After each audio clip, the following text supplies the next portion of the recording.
책을 구입하다 보면은 때때로 부록이 붙어 나오는 그런 경우가 있습니다.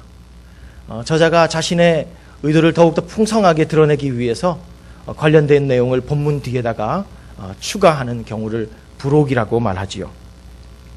그런데 어떤 경우에는 이것이 정말 부록인가, 부록이 맞나 싶을 정도로 본문에 비해 거창하고 또 장황한 내용들이 있는 경우도 우리가 보게 됩니다.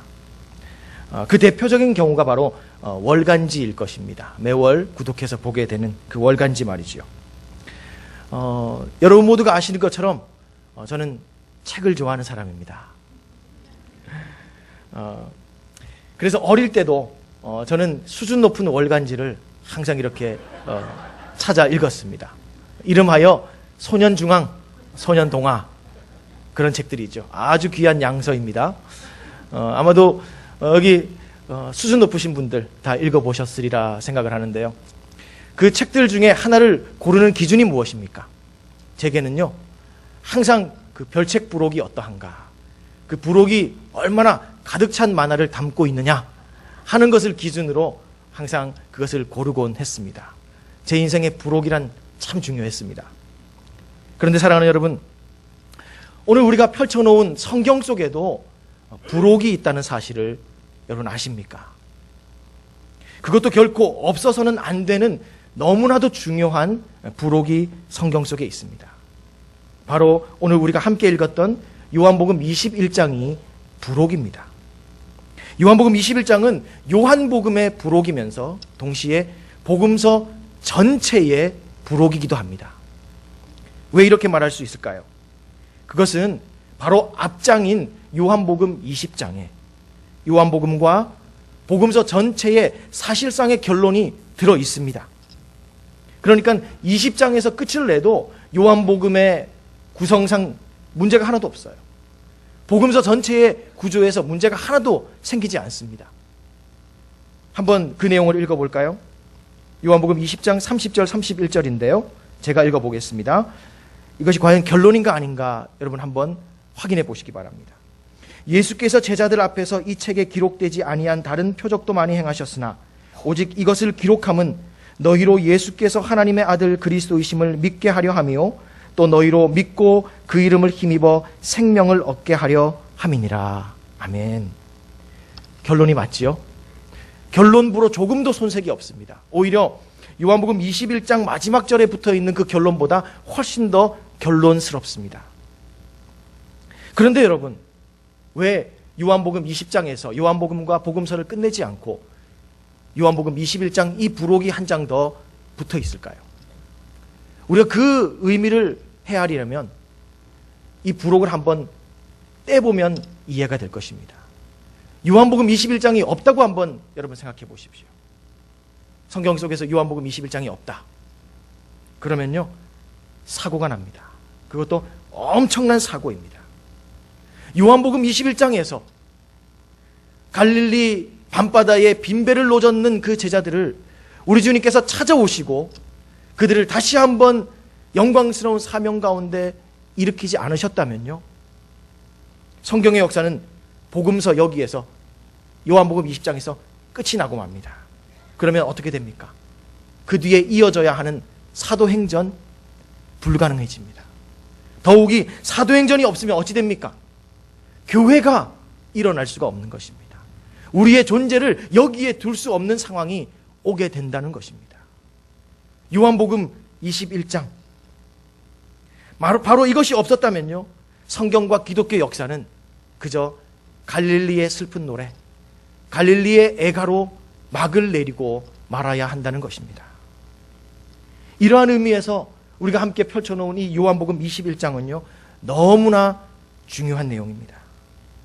이것은 복음서의 출구이자 또한 사도행전의 관문입니다. 요한복음 21장이 있었기 때문에 요한복음 21장에서 예수께서 친히 갈릴리로 찾아오시고 그 제자들 한 사람 한 사람을 일으켜 주셨기 때문에 그들이 갈릴리에서 미적거리는 모습을 떨쳐내고 마침내 사도라고 하는 영광스러운 이름과 권능을 가지고 사도행전으로 나아갑니다. 그리고 그곳에서 맡겨진 사명을 영광스럽게 감당합니다. 그리고 그들의 사명 가운데서 교회를 태동시키고 그 교회의 역사를 오늘 우리에게까지 면면히 이어오게 해주신 것입니다. 분명 이러한 부록의 은총을 허락하시기 위해서 갈릴리를 친히 찾아주신 바로 그 주님, 빈배를 밤새 노젓고 있었던 그 제자들을 불러 다시 세워주신 그 주님을 찬양하는 여러분들 되시기를 소망합니다. 그러나 여러분, 요한복음 21장의 은총 앞에 우리가 선다는 것은요, 단지 우리 주님께서 이루신 그 놀라운 사랑의 은총 때문에 우리가 한 곡의 찬양을 주님 앞에 지극히 만들어 올려드리는 것으로 결코 충분하지 않습니다. 오늘 요한복음 21장은요, 우리에게 예수 그리스도께서 행하셨던 바로 그 원리를 붙잡으라, 제자들을 갈릴리에서 사도행전으로 이끌어 달려내게 했던 그 놀라운 믿음의 원리를 함께 붙잡으라라고 하는 요청을 동시에 하고 있다는 것입니다. 왜 그럴까요? 오늘 우리의 삶의 주변을 돌아보면요, 우리 주변에도 여전히 갈릴리 밤바다에서 빈배를 노젓고 있는, 사명을 놓치고 사명을 떠난 사람들이 우리 옆에 너무나 많이 있기 때문에 그렇습니다. 우리의 가족 중에서도요, 우리 교회 공동체 멤버들 중에서도요, 또 펠로우십과 주일학교 부서 안에서도요, 우리의 믿음의 관계망 속에서도 지금 갈릴리에서 제자 이전의 삶으로 돌아가 앉은 그러한 사람들이 많이 있기 때문에 오늘 요한복음 21장을 섭리하신 그 주님은 우리를 향해서 너희들도 함께 나와 일어나서, 같이 일어나서 나의 마음과 나의 입술과 손발을 가지고 저들을 향해 저들의 갈릴리로, 저들의 빈배를 젓는 그 현장으로 같이 나아가자라고 우리를 부르신다라는 사실입니다. 갈릴리에서 사도행전의 들녘을 달리게 하였던 바로 요한복음 21장, John chapter 21을 함께 여는 일로 같이 나아가자라고 우리를 오늘 이 아침 다시 불러내신다는 사실입니다. 저는 오늘 이 예배를 드리는 모든 성도들이 가정의 달을 맞으면서 또한 각별히 교회 공동체를 돌보는 이 한 달을 우리가 시작하면서 우리에게 붙여주신 그 사람들에게 예수 그리스도와 함께 나아가서 바로 반드시 있어야 되는 이 인생의 놀라운 챕터 요한복음 21장을 그들에게 열어줄 수 있는 복된 사람들이 될 수 있기를 축복합니다. 그러면 어떻게 하면 될까요? 예수 그리스도의 원리는 과연 무엇이겠습니까? 우리는 먼저 본문에서 갈릴리 밤바다에서 빈배를 젓고 있는 그 제자들을 주목해 봅니다. 본문 2절부터 3절을 보면 제자들이 어떻게 갈릴리 바다로 내려가게 되었는가 하는 그 경위가 나오고 있습니다. 모든 것을 다 버리고 3년간 예수 그리스도를 쫓아갔던 제자들에게 예수 그리스도의 십자가의 죽음은요, 너무나 엄청난 충격 그 자체였습니다. 예수님이 그들을 향하여 내가 곧 길이다 말씀하셔서 따라갔는데, 그런데 십자가의 죽음 이후에 그들은 천길 낭떠러지 깎아지른 절벽을 그 길 끝에서 만나는 것과 같았습니다. 분명 그들은 부활하신 예수님을 한두 차례 만났습니다. 그럼에도 불구하고 그들은 이 마음의 상처와 절망으로부터 헤어나오지 못한 채 이제라도 전에 잃어버렸던 그 시간을 되찾으려는 심산으로 베드로를 앞에 세워놓고 다 갈릴리 바다로 내려가서 전에 잡았던 그 그물을 바다 위에 던져놓고 지금 갈릴리 밤바다를 배회하고 있는 것입니다. 그러나 사랑하는 여러분, 그들의 결과가 무엇입니까? 그들의 선택의 결과가 무엇입니까?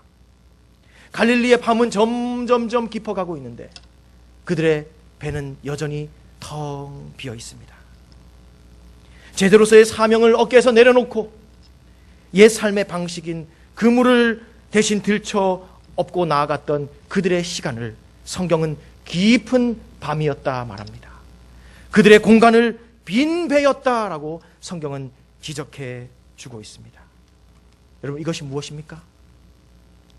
사명을 내려놓은 자, 사명을 떠난 자에 대한, 그들의 삶에 대한 성경의 진단서입니다. 사명을 놓친 자, 사명을 떠나버린 공동체, 그들의 특성은 밤이요 빈배라는 이 모티프로 지금 고발해 주고 있는 것입니다. 그렇습니다, 여러분.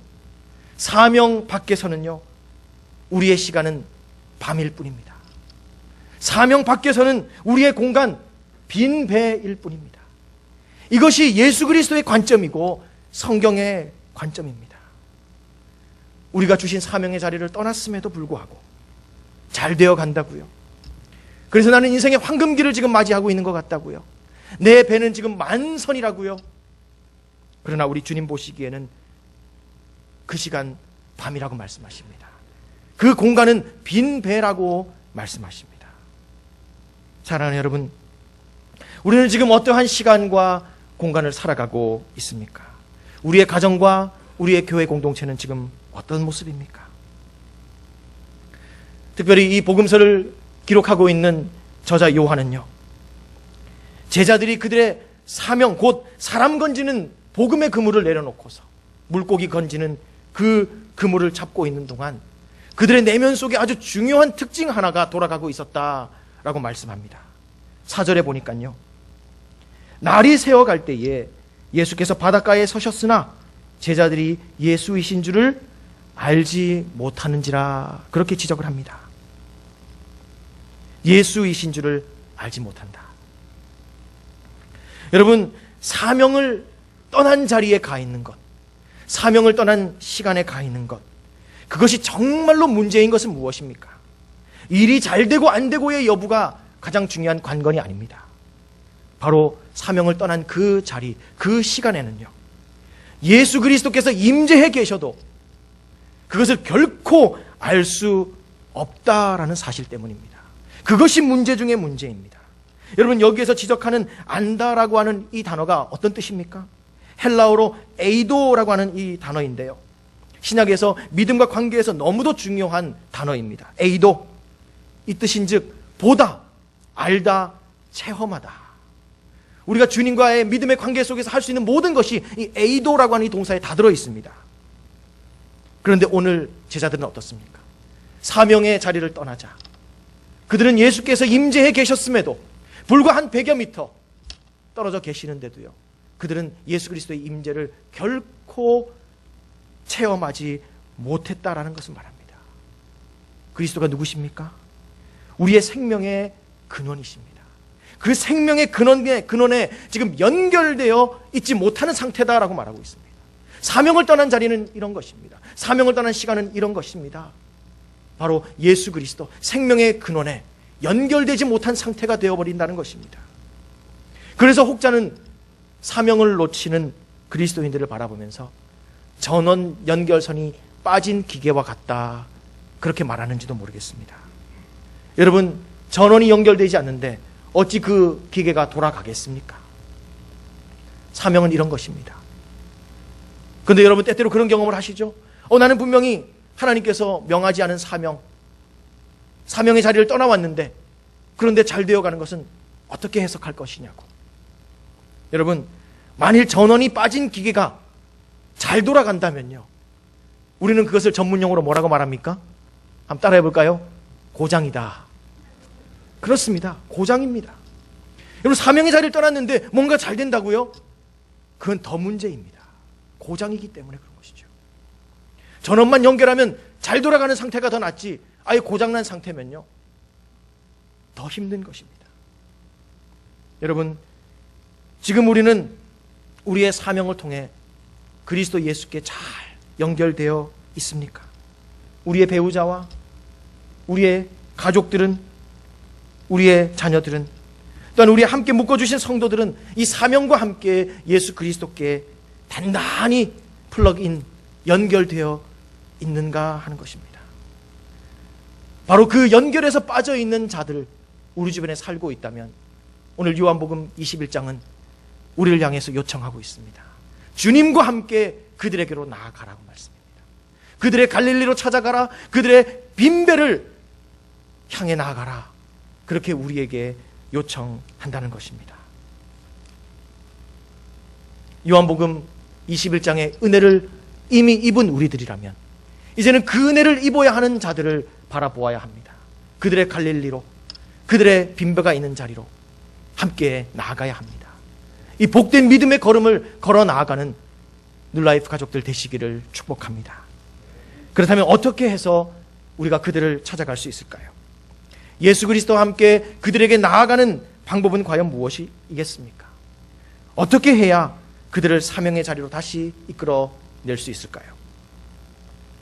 사실 우리는 요한복음 21장 이 본문에 대한 어떤 선입견을 하나 가지고 있는 것 같습니다. 요한복음 21장만을 열면 뻔한 내용이구나.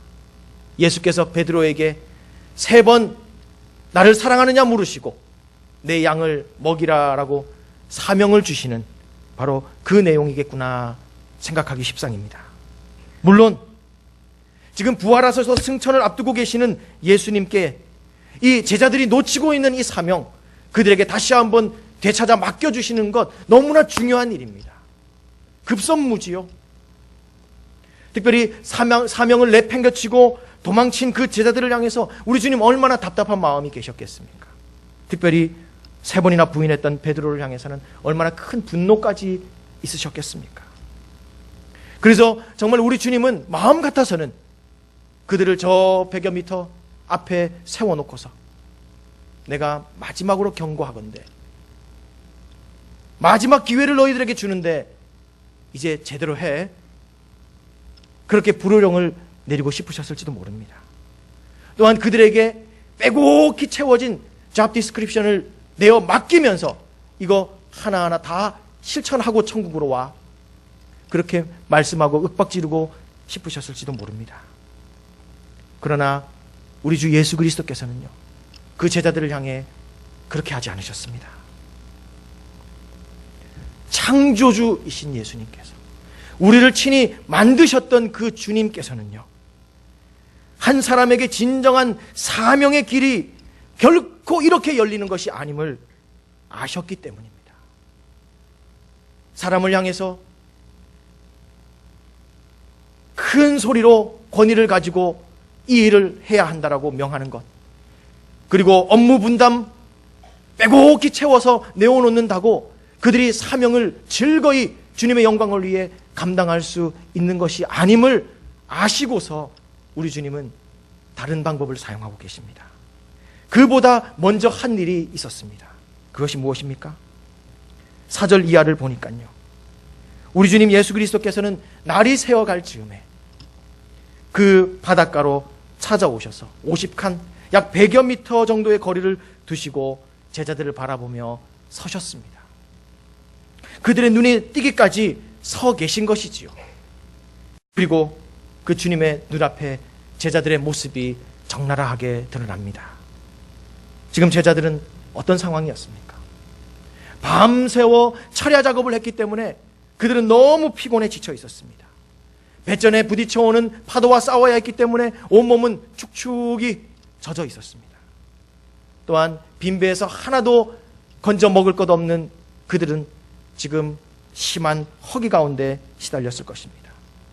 이것들도 견디기 어려운데 지금 그들은 물고기 한 마리 없는 빈배를 젓고 돌아다녀야만 했습니다.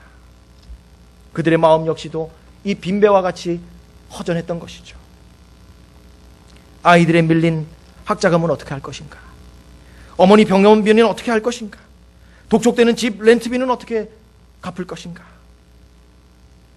이런 고민을 하는 그들에게 있어서 갈릴리 어시장에서 따뜻한 국밥 한 그릇 말아먹는 것도 지금은 사치스러운 상황이 되고 있었습니다. 바로 이러한 제자들을 지켜보고 있던 우리 주님께서 무엇을 하고 계십니까? 먼저는 창조주의 어미로운 명령으로 그 빈배 오른편에 고기들을 몰아놓으시고 그물을 던져 먼저 그 고기를 건져 올리라 명하여서 그들의 실제적인 필요, 물고기를 잡게 하시는 그 필요를 넉넉히 채워주시는 것을 우리가 보게 됩니다. 더 놀라운 것은요, 만물의 창조자 되신 바로 그분이 친히 그 빈배를 젓고 있는 제자들을 위해서 해변가에서 무엇을 준비하십니다. 그것이 무엇입니까? 바로 조촐한 숯불 바비큐 파티입니다. 그들의 젖은 몸을 녹일 수 있고 허기를 달래줄 수 있고 피곤을 잊게 해줄 수 있는 숯불 바비큐를 지금 우리 주님께서 혼자 친히 준비해 가고 계시는 것입니다. 여러분, 바비큐를 준비하시는 우리 주님의 모습을 한번 상상해 보십시오. 해변에서 모래톱을 뒤지면서 나뭇가지를 찾아 그 옷에 주워 모으시는 바로 그분이 만물의 창조자이십니다. 옷을 걷어 올리고 바닷가에 몸을 담그어서 물고기를 잡기 위해 물에 손을 휘젓고 계시는 그분이 열방의 지존자이십니다. 부싯돌을 마주쳐서 불을 일으켜 숯불을 피우고 생선과 떡을 그 위에 굽기 위해 숯검정을 손에 묻히시는 그분이 만유의 하나님이십니다.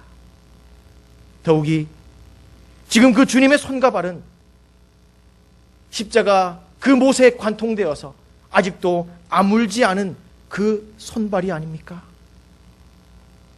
그런데 주님이 왜 그 제자들을 위해서 이렇게 하고 계실까요? 숯불 바비큐 파티를 조촐하게 준비하고 계시는 이유가 무엇이겠습니까? 전능하신 하나님이시고 또한 사람을 친히 만드신 창조주 예수 그리스도, 그분은 아셨기 때문입니다.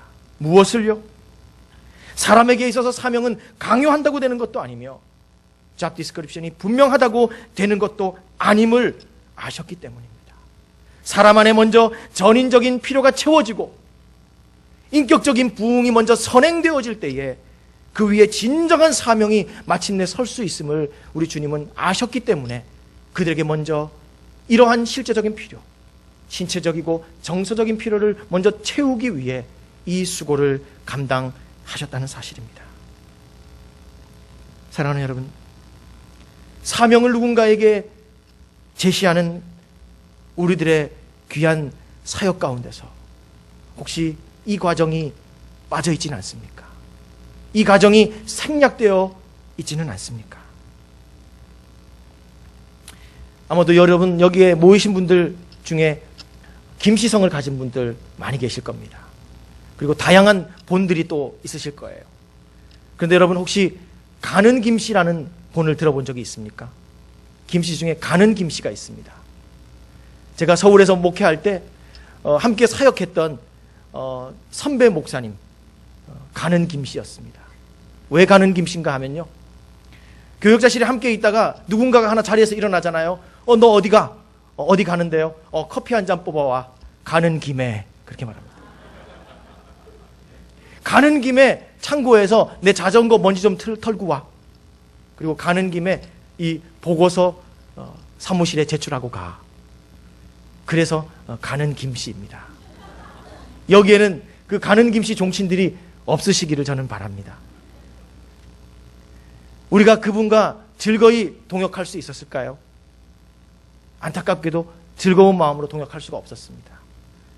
뒤에서 이런 말 하면 안 되지만, 부끄럽지만 그런 말도 했어요. 저희들은 저분은 천국 갈 때도 다른 사람 보낼 거다. 여러분, 우리 주님께서는요, 우리의 인생이 어떠한지를 다 알고 계십니다. 강요한다고, 권위로 누른다고, 업무 분담서를 정확히 적었다고 그 사람이 사명 가운데 나아가 하나님의 영광의 일들을 감당하는 것이 아니다라는 것을 우리 주님은 누구보다 잘 아셨습니다. 그래서 먼저 그들의 전 인격적인 필요를 채우고 그 인격의 부흥을 먼저 고려하셨던 것입니다. 그래서 그 바비큐 파티를 준비하셨던 것이고요. 그들과 더불어 이 파티를 조촐하게 마친 다음에야 비로소 우리 주님은 사명의 언약을 맺기 시작하십니다. 15절 이하에 보니 그 유명한 베드로의 사명의 언약이 나옵니다. 조반 먹은 후에, 조반 먹은 후에. 이제서야 우리 주님 말씀하십니다. 내 양을 먹이라, 내 양을 치라, 내 양을 먹이라. 얼마나 우리 주님 하고 싶으셨던 말씀이었고 해야 했던 말씀이었고 벼러왔던 말씀입니까? 너희들 제발 이제 그 금을 내려놓고서 이 육지를 밟고 사도행전의 들녘을 향해 달려가며 내 양을 먹이고 내 양을 치는 일을 좀 감당해 다오. 우리 주님, 이 사명 얼마나 그들에게 말씀하고 싶으셨습니까? 그러나 이제서야 그 사명을 언급하고 계십니다. 그 사명을 언급하실 때도요, 자, 이제부터 이런 업무를 감당해야 된다, 업무 분담서를 내어놓고 하지 않으셨습니다.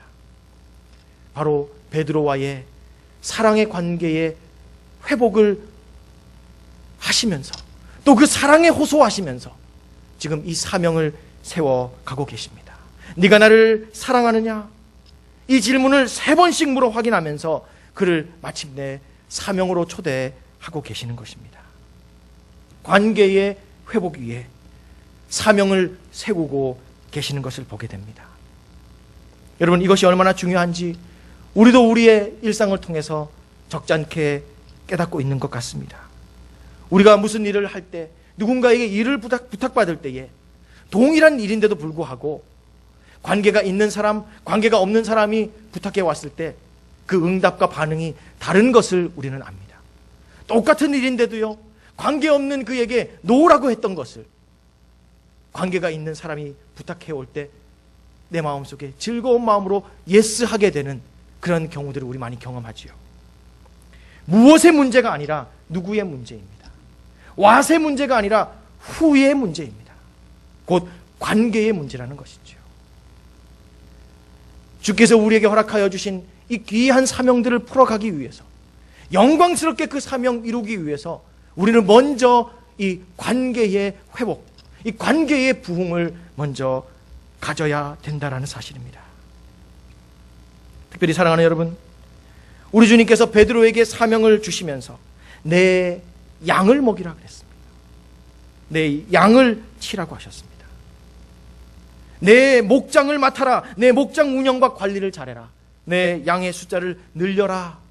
그렇게 말씀하지 않으셨습니다. 내 양을 먹여라. 내 양을 치라. 우리에게 맡기신 것이 무엇입니까? 일이 아니더라는 사실입니다. 우리에게 맡기신 것은요, 궁극적으로 주님께서 우리에게 맡기신 것은 양, 곧 사람입니다. 우리는 예배라고 하는 하나의 이벤트를 만들기 위해 모인 자들이 아닙니다. 우리 주님은 궁극적으로 우리에게 그것을 요구하지 않습니다. 찬양사역 그것을 하라고 우리를 여기에 모신 것이 아닙니다. 봉사부 일을 하라고 우리를 세우신 것이 아닙니다. 그 안에서 묶어주신 한 사람 한 사람, 그들을 예수 그리스도의 사람으로, 사도행전을 달려가는 위대한 사도로 함께 만들어가는 일들을 위해서 지금 우리를 이 일 가운데 모으셨다는 사실을 믿으시기 바랍니다. 그래서 사도 바울은 고린도전서 9장 1절에서 이렇게 말합니다. 주 안에서 행한 나의 일이 너희가 아니냐. 한번 따라해 볼까요? 나의 일이 너희가 아니냐. 여러분, 그의 일이 무엇이었다고 말합니까? 놀라운 대형 프로젝트였다고요? 1, 2, 3차에 걸친 전도 여행이었다고요? 아닙니다. 사도 바울은 자기의 일을 정확히 알았습니다. 나의 일이 너희가 아니냐. 일이 잘 돌아가고 성과가 일어나고 결과가 풍성해지는 것, 하나님 우리에게 그것을 맡기지 않으셨습니다. 그 과정 속에서 함께 동역하게 하신 그 형제 자매와 더불어 인격을 부흥케 하고 관계를 회복하여 그 안에 영광스러운 사명을 함께 일구어가게 하시고자 하나님께서 우리를 여기에 하나로 묶으셨고 또한 함께 일하게 하셨다는 사실입니다.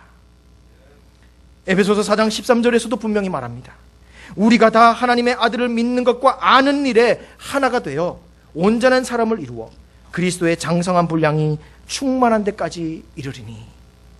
여기에 보니 그리스도인들이 해야 될 일들이 나옵니다. 믿는 일, 아는 일 열심히 해야죠. 그러나 그 일들을 하는 이유가 무엇이라고요? 온전한 사람을 이루어 그리스도의 장성한 분량에 충만한 데까지 이르게 하는 것이다. 여러분, 우리에게 수많은 일들이 있습니다. 우리 교회도 여러 가지 사역들이 펼쳐지고 있습니다. 그 모든 일들의 의미가 무엇이라고요? 그 자체라고요? 그 일이 잘 되게 되는 것이라고요? 성과가 많아지는 것이라고요? 천만의 말씀입니다.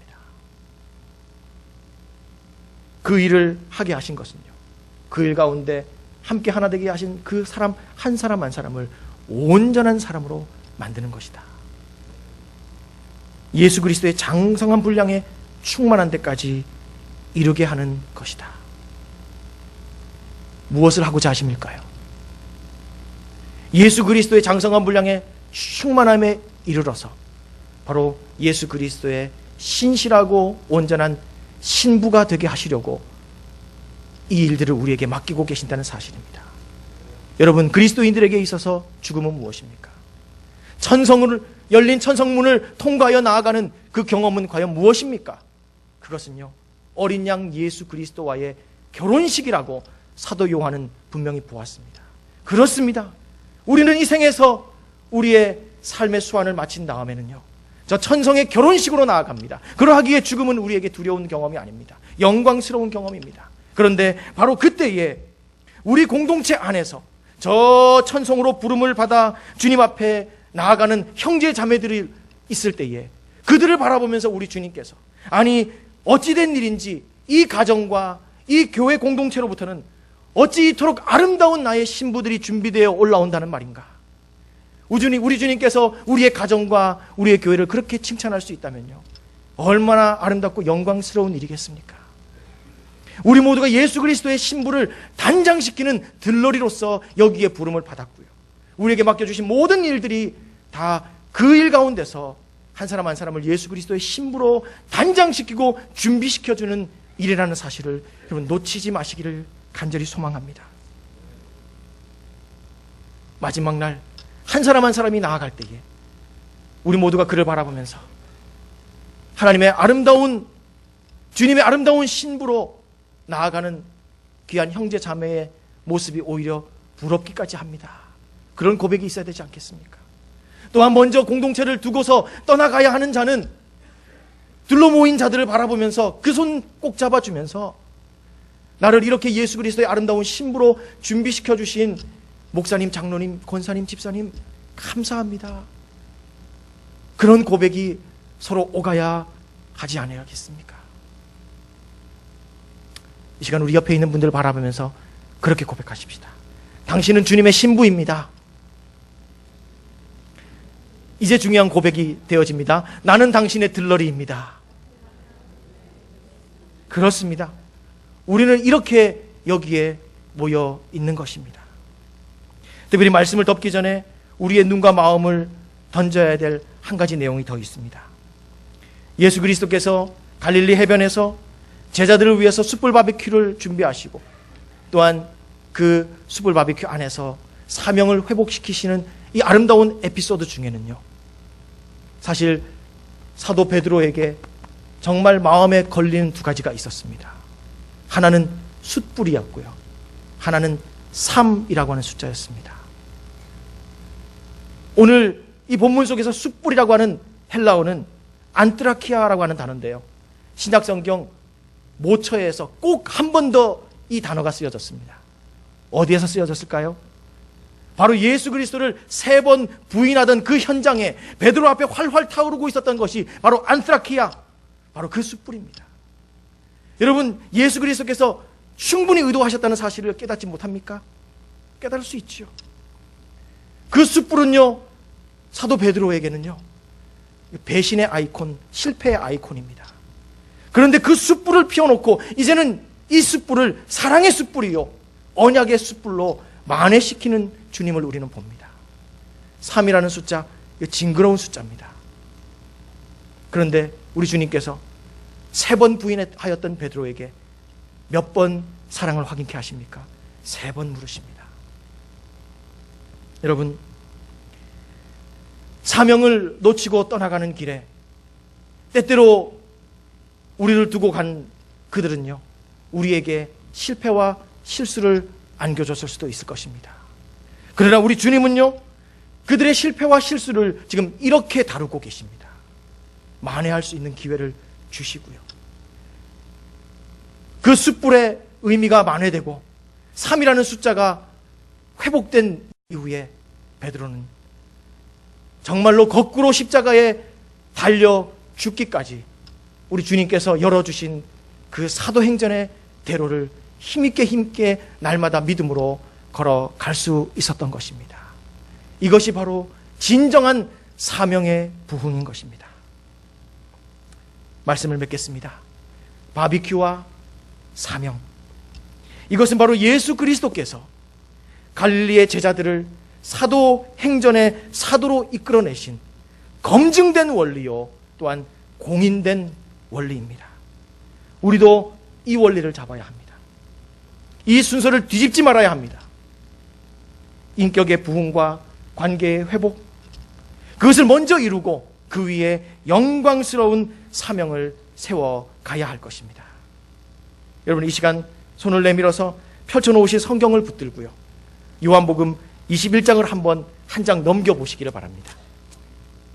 무엇이 열어집니까? 액트, 사도행전이 열어집니다. 여러분, 이 챕터가 넘어가야 합니다. 요한복음 21장 이 챕터가 넘어가야 사도행전이 열어집니다. 오늘 우리 주변에 살아가고 있는 자들, 왜 아직도 밤바다를 배회하고 있습니까? 왜 빈배를 외로이 노져야 합니까? 이 챕터가 안 넘어가서 그렇습니다. 우리 주님 예수 그리스도께서는요, 오늘도 이 챕터를 넘길 수 있는 비법을 우리에게 가르쳐 주셨습니다. 우리의 가정에서, 우리의 교회 공동체에서 서로를 바라보면서 그들의 인격의 부흥과 관계의 회복을 먼저 도모하고 그 위에 함께 영광스러운 사명을 세워나갈 때에 이 요한복음 21장의 챕터는 넘어갑니다. 그들 앞에 사도행전이 열어집니다.